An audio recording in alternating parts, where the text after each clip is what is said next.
Dhaka is a city of 15 million people.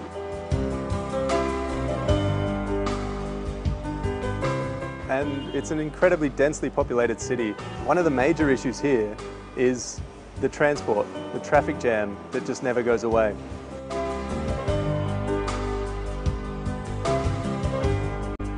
This situation causes enormous amount of problems that contribute to Dhaka being right at the bottom of the livable cities index.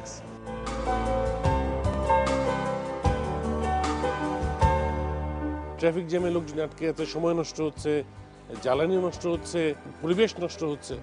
সমস্যাটা তো real, কাজে এইটার সমাধান তো এই মুহূর্তে একটা বড় ব্যাপার। আমরা চাচ্ছি সমস্যাটার যে প্রকৃতিটা সেটা একটু ভালো করে বুঝতে। The fact of the matter is that the way you move around Dhaka, your transport decisions, whether you travel by car, CNG or bus or rickshaw, and the way you behave on the roads has a real impact on the way the transport system operates. We realised that the existing approaches to fixing Dhaka's transport problems were centred around building flyovers and metro rails.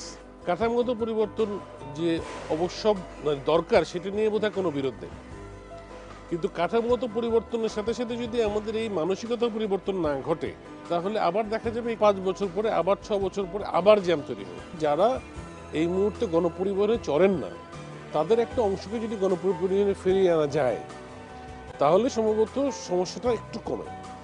কাজে এইটা দুটোই একসাথে হতে হবে, একটা একটার পরিপূরক না, একটা একটার কম্পিটিটর না। As Bangladesh approaches middle income status, the car population will likely explode.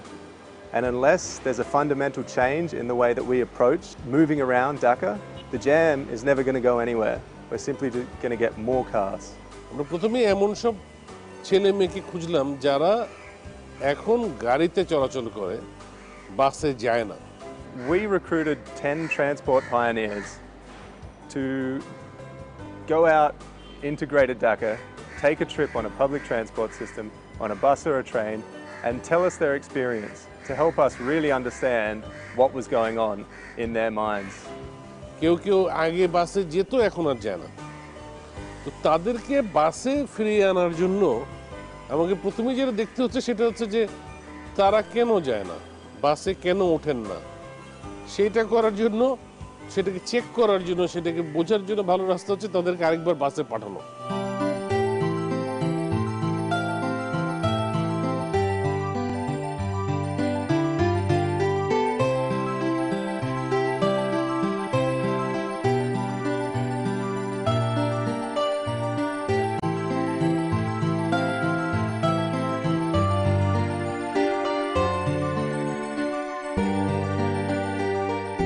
যাত্রা শুরু হচ্ছে খিলক্ষেত থেকে মতিঝিল। 10টার সময় শুরু হওয়ার কথা ছিল, এখনো বাস পাইনি, হোপফুলি পাবো খুব তাড়াতাড়ি।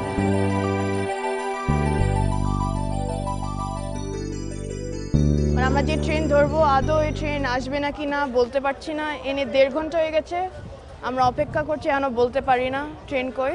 তো আমরা যাব উত্তর আজমপুরে, কিন্তু কোনো ট্রান্সপোর্ট তেমন পাচ্ছি না যে যেখানে আমরা দুজন উঠতে পারি। আমি যাব শান্তিবাগ, এখন কীভাবে যাব? 6 নম্বর বাস হচ্ছে আমার জন্য অ্যাভেলেবল। 6 নম্বর বাসটা আমি উঠতে যাচ্ছি, একটা পাওয়া যাচ্ছে মনে হয়। এখান থেকে একটু নিউ মার্কেট যেতে হবে আজকে আমার। তো উইনার একটা বাস আছে রুট নাম্বার 3 সম্ভবত, তো উইনারের জন্য অপেক্ষা করছি। 10টার সময় রওনা হওয়ার কথা ছিল, 40 মিনিট পার হয়ে গেল। অনেক গরম, সিট পেলাম না, দাঁড়িয়ে যাচ্ছি।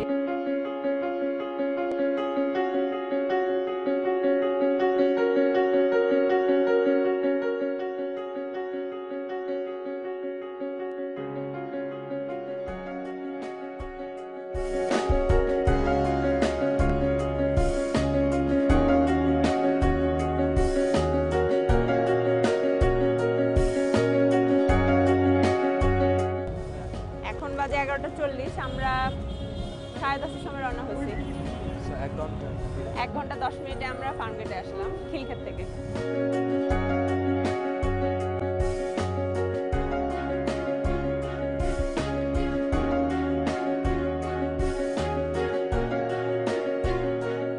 আমাদের যাত্রা প্রায় শেষ, আমরা আমাদের গন্তব্যের খুব কাছাকাছি। এখনো প্রায় 2 ঘন্টাতে এই পর্যন্ত আসলাম। একটু কষ্ট লাগলো। কষ্ট কিসের? অনেক গরম ছিল। গরম? ফ্যান নাই। ফ্যান নাই। অনেকজন লোক ছিল, সো দাঁড়ায় থাকতে হলো প্রথম 20 মিনিট। 20 মিনিট।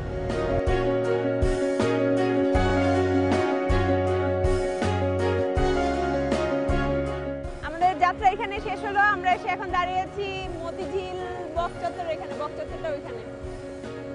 আমাদের 2.5 ঘন্টা লাগলো। 10টার সময় শুরু করেছিলাম, 10:30টার সময় বাস পেলাম, এখন বাজে 12:30। ঠিক 2.5 ঘন্টায় আমরা খিলক্ষেত থেকে মতিঝিল বকচত্বরে এসে পৌঁছালাম।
শিশুদের জন্য একটা জায়গা আছে যে 9টা সিট বুক করা, কিন্তু এখানে ওইভাবে কেউ ফলো করে না, সিস্টেমটা ফলো করে না। এটা একটা রুল করে দেওয়া উচিত যে ফার্স্ট কয়েকটা সিট মেয়েদের জন্য, আর মেয়েরাই খালি বসতে পারবে, আর কেউ বসতে পারবে না। এরকম একটা রুল থাকলে ভালো হয়।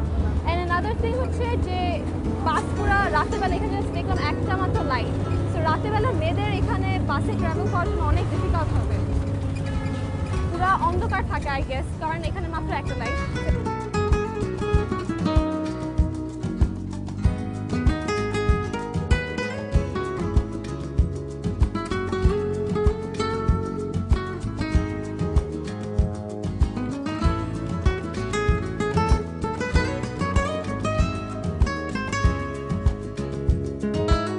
আজকে প্রথম আমরা বাসে চললাম এবং বাড্ডায় নেমে শাহবাগ থেকে আমরা বাড্ডায় আসলাম।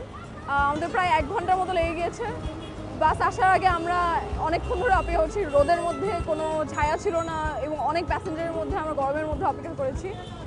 বাসে চড়ার সময় দেখা গেল যে অনেক মানুষ, সব স্পেশালি ছেলেদের মধ্যে ধাক্কাধাক্কি করতে করতে আমরা একেবারে কোনো মতে সিট পেয়েছিলাম। থ্যাঙ্কফুলি কয়েকজন ভাইয়া ছিল যারা উঠে গিয়ে আমাদের জন্য সিট করে দিয়েছিল, কিন্তু দেখা গেছে যে ওখানে গরমের অনেক সমস্যা। ফ্যান ছিল মাত্র একটাই, তাও ড্রাইভারের জন্য, এবং যেটা কাজ করে না। এবং লাইট, আমরা তো দিনের বেলা চড়েছি, লাইট ছিল মাত্র একটা, যে একটা বাস মিস করলে দেখা যায় যে আর বেশি বাস পাওয়া যায় না। এবং আরেকটা ভাইয়ের সাথে কথা বলে উনি বললো যে কোনো তথ্য মানে কোথাও দেয়া থাকে না, যে কোন বাস কখন আসবে, কোথায় যাবে, সবাইকে জিজ্ঞেস করে করে সেটা জানতে হয়। যে সব বাস স্ট্যান্ডে সব বাস আসে নাকি সেটা জানা যায় না। এবং একটা বাস আছে যে মহিলাদের জন্য, কিন্তু ওরা সেই বাসটা আসে আবার 1 ঘন্টা পর পর এবং সবখানে যায় না, তো সেটা একটা সমস্যা হয়ে গিয়েছে। তো অনেক ধরনের সমস্যা, কিন্তু বাসে চড়ে মনে হলো যে চড়া যায় এবং এখান থেকে আমরা আরও যদি ইচ্ছা করি তাহলে আমরা বাসে আরও চড়তে পারি।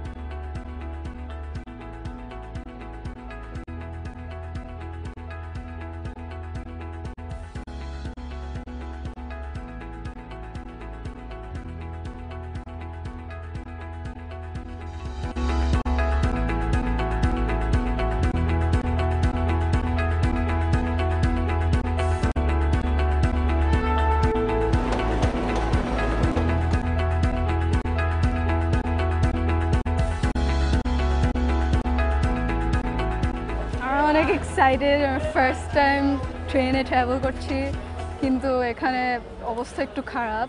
মানে আমরা আসার পরই ট্রেন, মানে আমরা যে ট্রেন ধরবো আদৌ এই ট্রেন আসবে না কি না বলতে পারছি না। এনে 1.5 ঘন্টা হয়ে গেছে, আমরা অপেক্ষা করছি, এখনো বলতে পারি না ট্রেন কই। কোনো স্কেডিউলও নাই, বলার কোনো ওয়েও নাই, কোনো কমিউনিকেশন সিস্টেম নাই, মানুষ তাড়াহুড়া করছে। But we are still excited. আমরা প্রথমবারের মতো যাবো, সো আমরা ওয়েট করছি।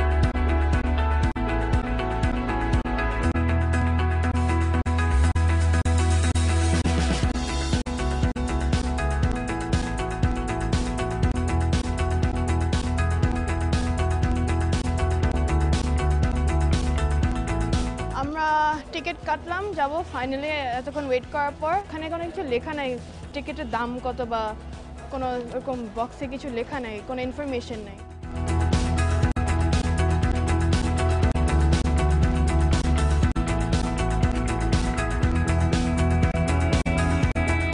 কারণ প্রথমে ঢুকলো ট্রেনটা, আউটলুক খুব সুন্দর, উঠেই দেখলাম ফ্যান ট্যান আছে, খোলামেলা। ওই তো ওঠার সময় ধাক্কাধাক্কি অনেক ছিল, মানে আমরা যেহেতু জীবনে উঠিনি, মানে আমরা ইউজড টু ছিলাম না। আমরা মহিলা বলে আমাদের সিট ছেড়ে দিল বসার জন্য। একটা সিস্টেম মেনটেন করার জন্য বাইরে যেখানে সিস্টেম আছে যে এতজনের বেশি মানুষ একবারে এখানে ঢুকতে পারবে না, আমি এক্সপেক্ট করিনি এত ক্লিন হবে, যে বসার মতো আছে। তো বাসের চেয়ে ট্রেন কেন ব্যবহার করেন? জ্যামে পড়তে হয়।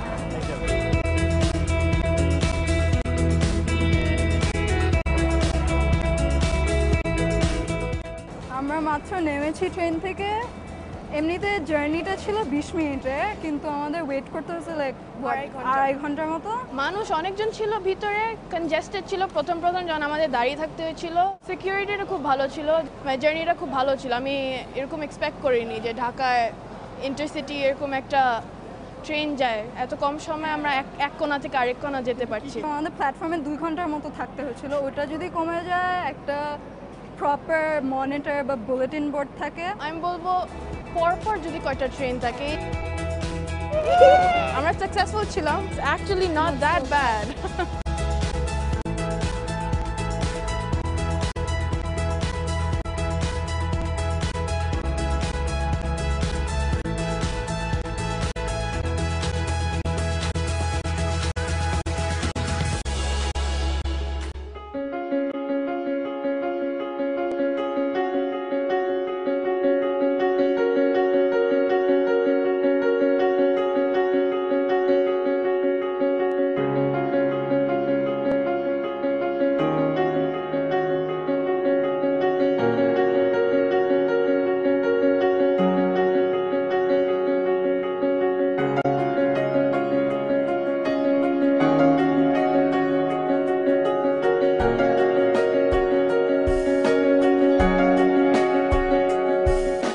আমরা অনেক কষ্ট করে 1 ঘন্টা পরে বাসে উঠতে পেরেছি।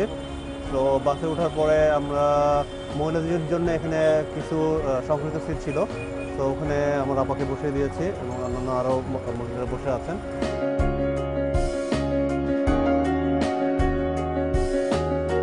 আমরা এখন বনানী কাকলি মোড়ে। শাহবাগ থেকে আমাদের ফার্মগেট আসতে প্রায় 45 মিনিট লাগলো, আবার ফার্মগেট থেকে এখানে আসতে প্রায় 1 ঘন্টা। এই শাহবাগ থেকে এত দূর আমরা 1.5-2 ঘন্টা হয়ে গেল, আর জানি না আমরা উত্তরা পৌঁছাতে কতক্ষণ লাগবে।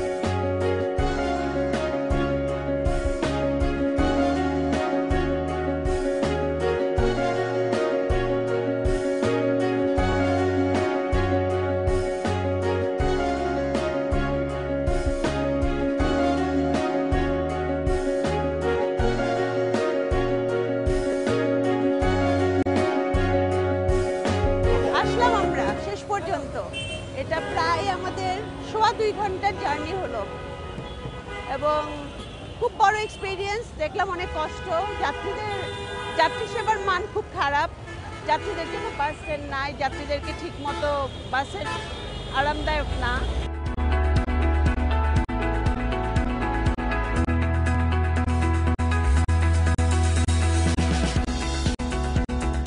আমরা বিজয় সরণে পার হয়ে গেলাম। আমরা এই পর্যন্ত আসতে সময় লেগেছে আমাদের প্রায় 40 মিনিটের মতো লেগে গেল।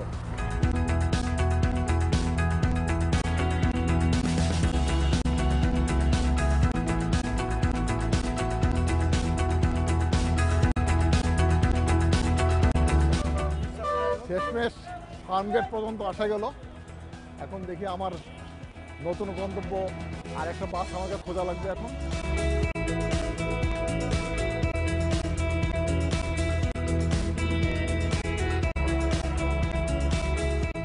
আমরা যদি সংখ্যা বাড়াতে পারতাম তাহলে মনে হয় আমরা যারা গাড়ি ব্যবহার করতে চাই তারা হয়তো সেই গাড়িগুলো আমরা ব্যবহার করব না। আগামীতে আমরা এই গাড়ি ব্যবহারের উপর যদি নির্ভরতা কমাতে না পারি তাহলে আমাদের এই সমস্যা বাড়তে থাকবে। তার কারণ আমাদের রাস্তা হচ্ছে ছোট, এই ছোট রাস্তার মধ্যে কোনোভাবেই লক্ষ লক্ষ গাড়ি আমরা অ্যাকোমোডেট করতে পারবো না।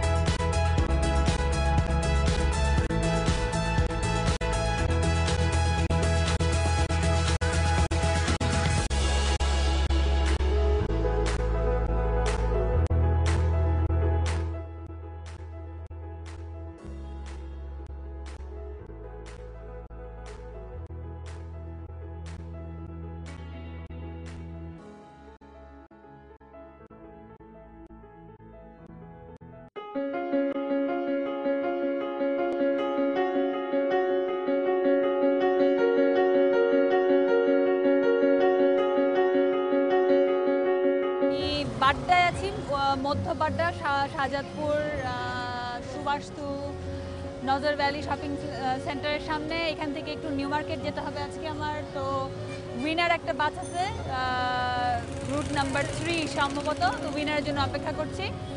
4টার দিক থেকে অপেক্ষা করছি, তো 10 মিনিট অলরেডি হয়ে গেছে। তো উইনার বাস আসলে উঠে পড়বো।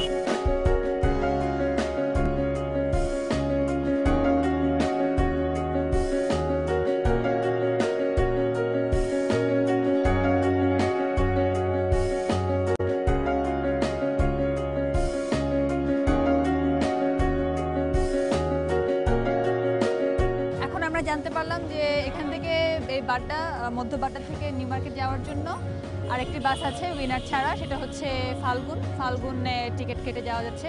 উইনারটা যেটার কথা আমরা প্রথমে ভেবেছিলাম, উইনারটা হচ্ছে লোকাল বাস, তো ওটার টিকিট ভেতরে বিক্রি হয়। তো সম্ভবত ওটার ভেতরে জায়গা নাও পাওয়া যেতে পারে। তো সেক্ষেত্রে আমরা ফাল্গুনটা ট্রাই করতে পারি।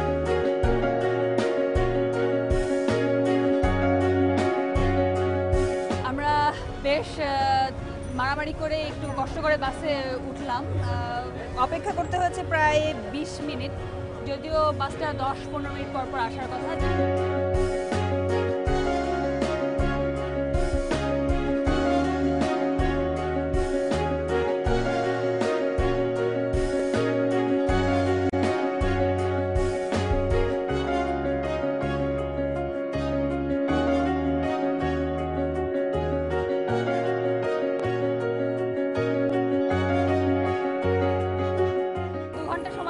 তবে এই যে দৈনিক যারা এই কষ্টটা করেন তাদের জন্য আসলেই যে কি সমাধান আছে আমাদের ভবিষ্যতে আমরা জানি না। আমরা চাচ্ছি যে আমাদের নীতি নির্ধারকরা এটা নিয়ে ভাবেন, জনগণের একটু স্বস্তির জন্য এবং জনসাধারণের যানবাহনে যাতে একটু কিছু উন্নতি ওনারা আনতে পারেন, আমরা আশা করছি।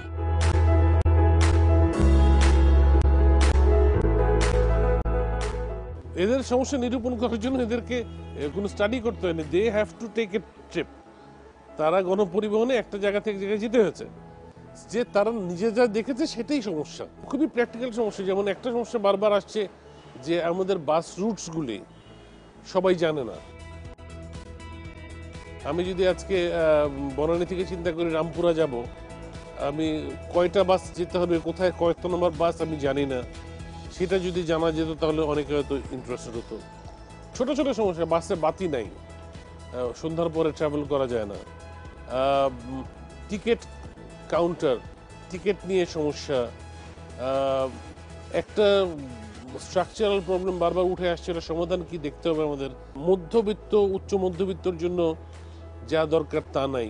We wanted to help understand the reasons behind people's decision making, and we wanted to help them understand what their impact has and what they can do to minimize their impact on their fellow citizens, their friends and family. This is a very small project and it's very different to how the UNDP normally operates. And it takes a different approach to addressing the issues in public transport. All the existing approaches and the existing way people operate is by going for big issues, more trains, more flyovers. But fundamentally, it's people's behaviour. And a big organisation can't understand the reasons why people behave the way they do. Only people can. So we decided to get some people, through their experiences, their real life troubles and tribulations, will tell us what they face. It's only through what they experience we can achieve change.